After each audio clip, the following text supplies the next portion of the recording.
I'm not the guy who's going to put chains on you. Are you the guy who's going to put chains on me?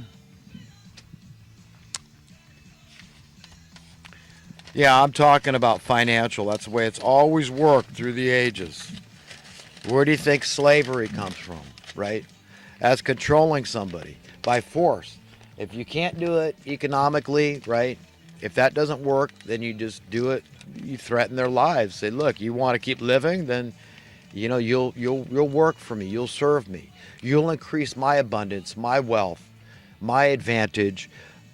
But you're going to just be I'm going to own you. So it's usurping God's monopoly, because God is he's the sole proprietor, the sovereign, okay, over our life, because he's our creator, she's our creator, they are our creator, and they rightfully own us. Nobody else does. So yes, slavery is always wrong, no matter what method you use. And they're using a much more surreptitious, sneaky, crafty method with the finances. They're really very controlling, and this is the control. I mean, look, if money didn't exist, Satan and all his minions would literally starve to death, okay? That there's a huge swath of people that are benefiting from this current establishment, this beast system.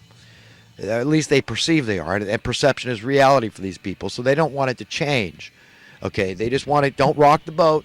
Yeah, we don't mind you tweaking it a little here and there, but make sure that there's no real progress and things don't really change. We don't ever change course from this wealth imbalance increasing, and oblivion is on its way, and it's very foreboding, and nobody knows where it's going to end, what it's going to take for this thing to stop and turn around. But just keep it going. That's what I want. Just keep it going, man. Evil, man. Evil is in control.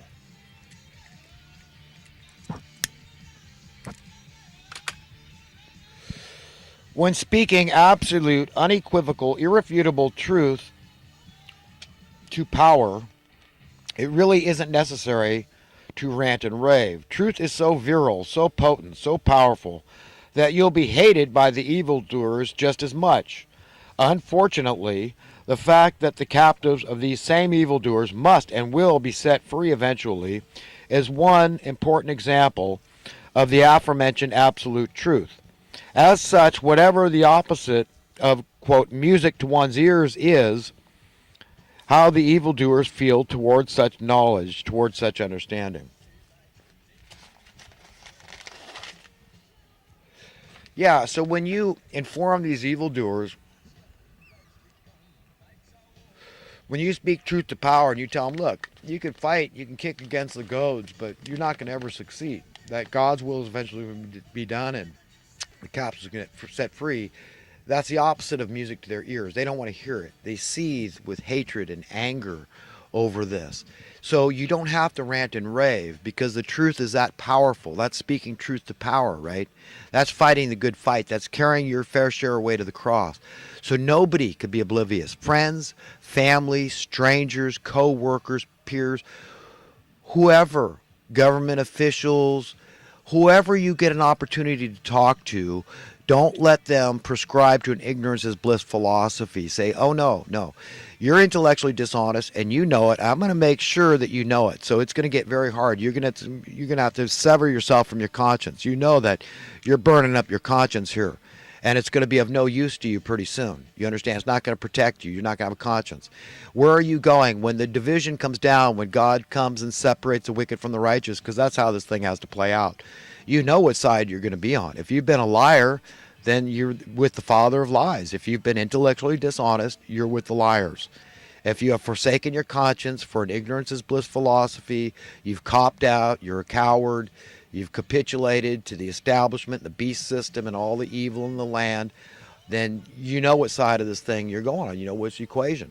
But if you're ready that all the captives be set free, okay, entirely, and we don't need any form of money anymore at all. You understand? If you're ready for that paradigm, that reality, then you're safe to say you know what side you're going on. If you not only want that reality, you've got to hunger and thirst for it. You've got to have zeal for that reality, be set free from the money masters of misery that have brought this upon humanity.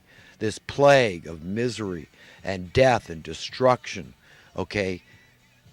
So get it. I mean, it's not hard. It's not a mystery to see how you can get to heaven or how you might wind up in hell inadvertently by just not having the right values and not being ready, not seeing, hey, am I really ready? Search your own heart. Ask God, am I ready for a world entirely without money?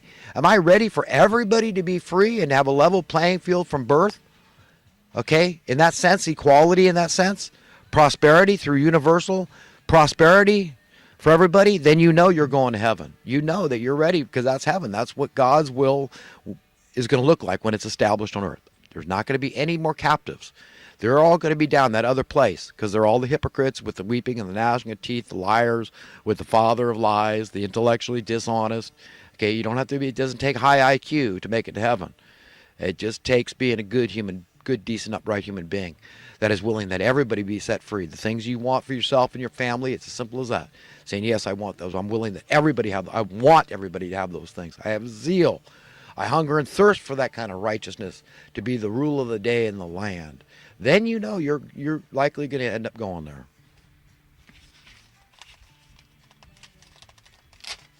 It is not us that will determine whether or not we are a, quote, success.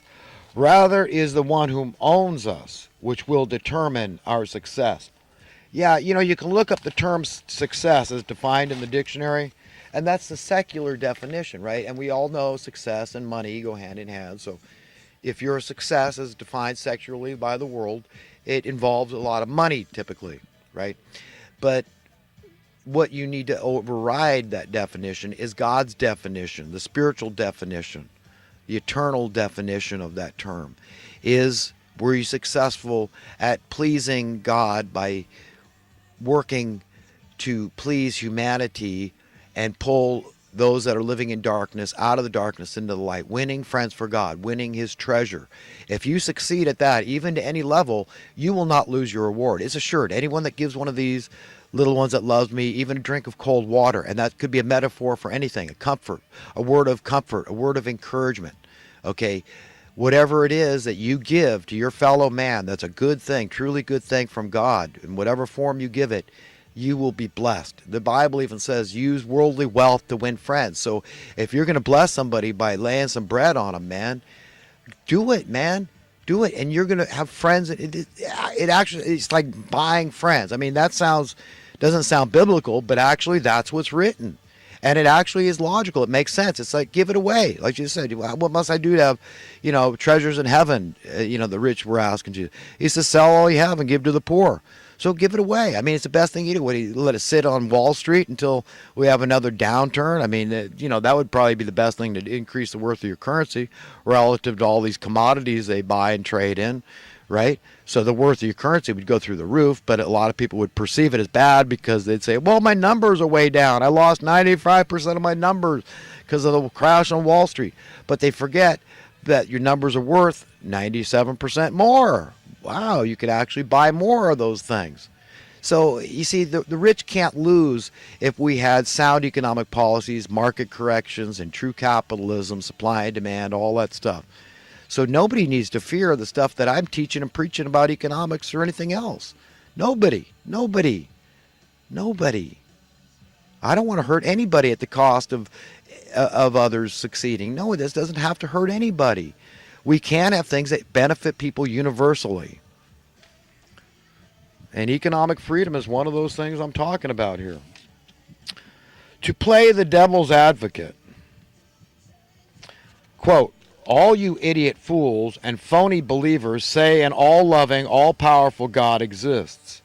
Yet how do you explain all the wars, all the natural disasters, the misery of a brutally hot or cold day, stinging insects and snakes, countless diseases, death?